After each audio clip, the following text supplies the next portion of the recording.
CTET के exam में MCQ questions किस तरह कुछ सेकंड्स में ख़त्म किए जा सकते हैं, आइए जानते हैं इस वीडियो में कुछ प्रीवियस ईयर क्वेश्चंस लेकर शॉर्टकट ट्रिक्स।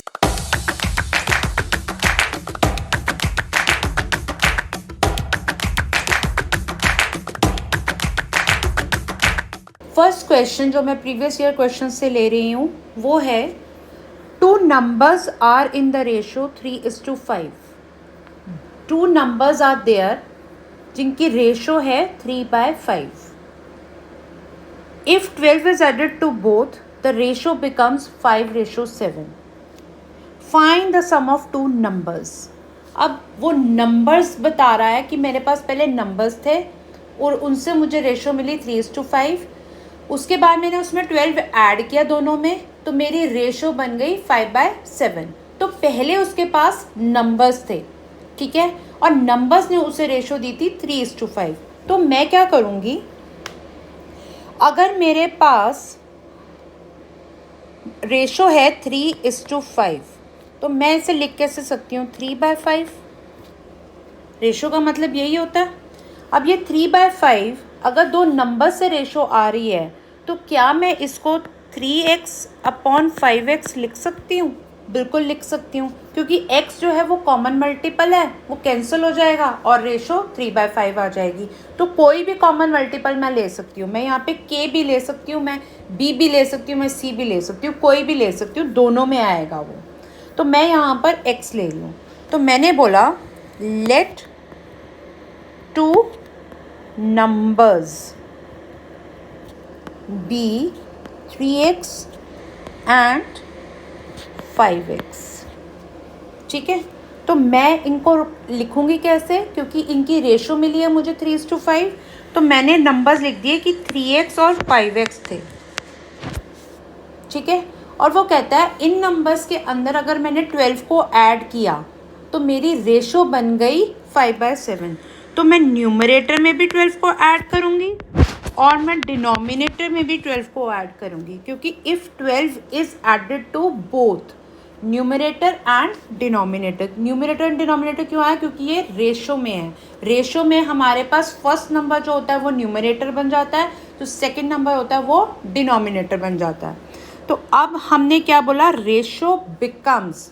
तो रेशो बिकम्स, फिर से first number will B numerator, second number will B denominator. तो हमारे पास फाइनल इक्वेशन ये आ जाएगी, 3x + 12 divided by 5x + 12 which is equal to 5/7। अब हम क्या करेंगे, अब हम इसे क्रॉस मल्टीप्लाई करेंगे। 3x + 12 will be multiplied with 7 and 5x + 12 will be multiplied by 5। तो हम क्या करेंगे, 7 पहले फर्स्ट नंबर के पास जाएगा, वहाँ से आया 21x, 7 फिर 12 के पास गया, इसने हमारे को 84 दे दिया। यहाँ से यहाँ पे इक्वल टू का साइन आ जाएगा, 5 से मल्टीप्लाई करेगा 25x आ गया, फिर ये 12 से मल्टीप्लाई करेगा और यहाँ पर 60 आ गया। अब हम क्या करेंगे, ये दो नंबर मेरे पास x में है और ये दो नंबर विदाउट x हैं, तो हम x के नंबर्स को एक साइड पे कर देंगे और जो विदाउट x हैं उन्हें दूसरी साइड पे। तो मैं क्या कर रही हूँ, मैं 84 यही रहने दे रही हूँ, -60 विच is equal to 25x - 21x। तो इससे मुझे क्या मिला, मुझे मिला 24 इज़ इक्वल टू 4x। अब मैं इसको ऐसे भी लिख सकती हूँ, 4x इज़ इक्वल टू 24। तो अब x यहाँ पर 24 को डिवाइड, 4 यहाँ पर जाकर x से अलग होकर जब वो दूसरी जगह जाएगा तो वो पहले फ्लिप होगा, फिर वो दूसरी जगह उससे मल्टीप्लाई होगा। तो फ्लिप हुआ तो 4 क्या बना फ्लिप होके 1/4, और इसने क्या करना है 24 से मल्टीप्लाई होना है। तो अब क्या आया मेरे पास, x आ गया 6। अब x 6 आया तो मैं will be 3 × 6 which is 18। 3x आया मेरे पास 18 और दूसरा मेरे पास क्या था नंबर 5x। तो मैं दूसरा नंबर क्या निकालूंगी, 5 and 5 6 30। तो अब मुझे सम ऑफ 2 नंबर्स निकालना हो अगर, क्योंकि उसने मुझसे क्वेश्चन में पूछा है सम ऑफ 2 नंबर्स। पहले मेरे पास नंबर्स आ गए। नंबर्स क्या मैंने बनाए थे, 3x एंड 5x। 3 और 5 तो रेशो थी, नंबर क्या थे, 3x एंड 5x। तो नंबर्स आने के बाद मैं उनको ऐड करूँगी। तो मुझे नंबर्स को ऐड करना है, तो 3x प्लस 5x और उसके मेरे पास आंसर है 18 प्लस 38। तो मेरा आंसर बन गया 48। ये हमारा प्रीवियस ईयर्स क्वेश्चंस में से ही एक क्वेश्चन है जो कि CTET जैन 2021 में आया हुआ है।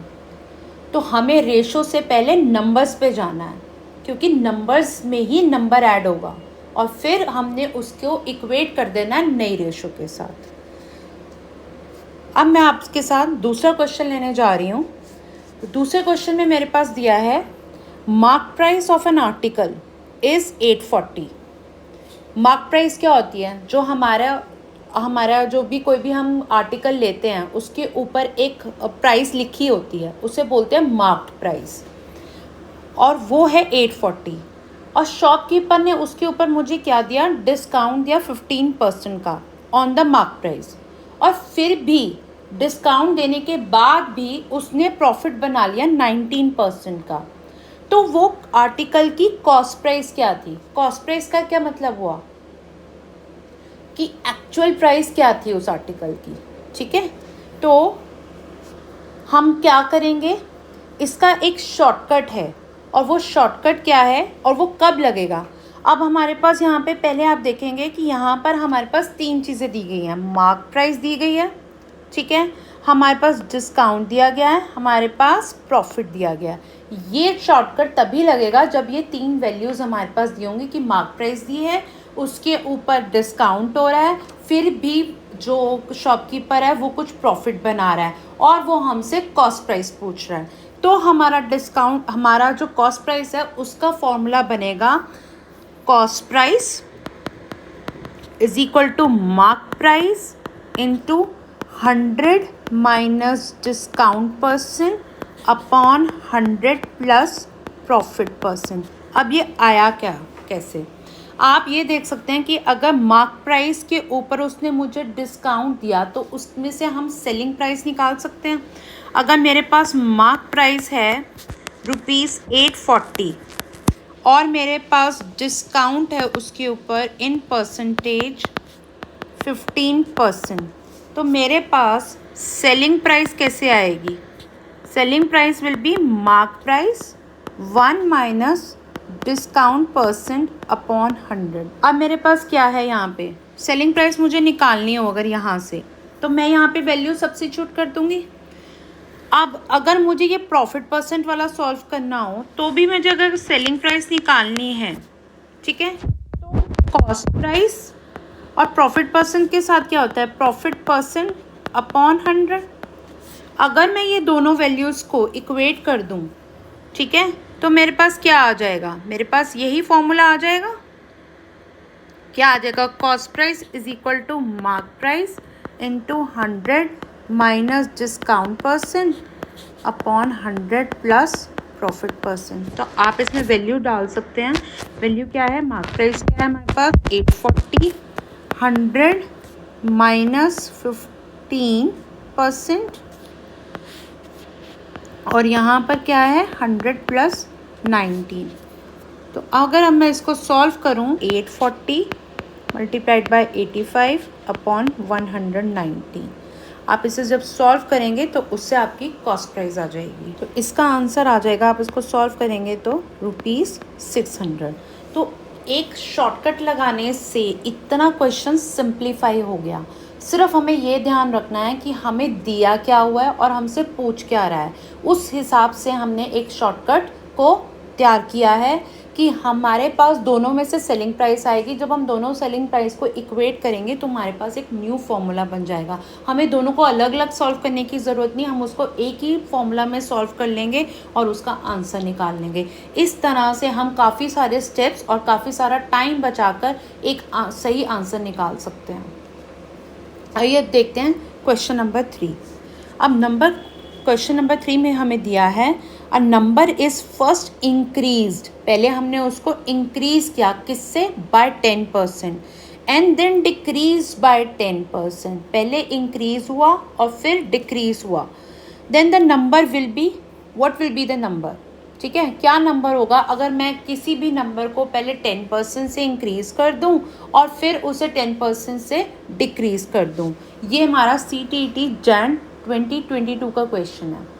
तो इसके लिए भी मेरे पास एक शॉर्टकट ट्रिक है, और वो ट्रिक है कि जब भी क्वांटिटी में पहले इंक्रीज होता है बाय परसेंटेज, बाय A%, और फिर डिक्रीज हो रहा है बाय B%, तो हमारा एक फॉर्मूला बन जाता है A+B माइनस AB अपॉन 100। तो अब मेरे पास यहाँ पर A क्या है, 10%, यहाँ पर ये प्लस 10% होगा क्योंकि ये इंक्रीज हो रहा है, और जब डिक्रीज हो रहा है तो हम उसके साथ माइनस 10% लगाएंगे, ठीक है।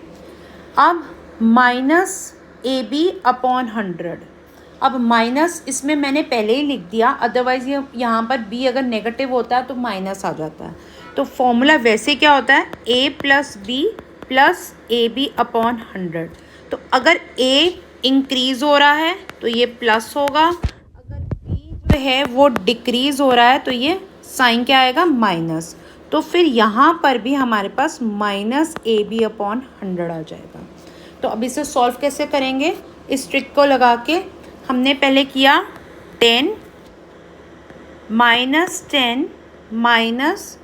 10 अपॉन इंटू 10 अपॉन 100। तो हमारा नया नंबर जो होगा वो 10 माइनस 10 हुआ 0, 0 माइनस 100 अपॉन 100 हुआ 1। तो नंबर जो है, then the number will be, हम क्या लिखेंगे, माइनस हुआ तो हमने बोल दिया डिक्रीज, नंबर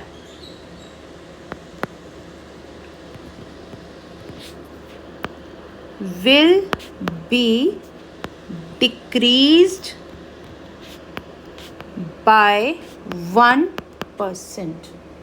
क्यों, क्योंकि हमने यहाँ पर A और B की वैल्यू क्या ली थी, A जो है वो हमने परसेंटेज में 10 लिया, क्यों लिया, क्योंकि वो इंक्रीज हो रहा है तो हमने प्लस का साइन लिया, अगर वो डिक्रीज हो रहा है तो हमने माइनस का साइन लिया, और हमने उसको फॉर्मूला में फिट किया। तो हमारे पास नंबर जो आएगा, नया नंबर जो आएगा वो हमारा जो है -1 आ रहा है। तो इसका मतलब वो 1% से डिक्रीज हो गया, नंबर विल बी डिक्रीज, क्योंकि माइनस साइन है और 1 है, तो डिक्रीज बाय 1%।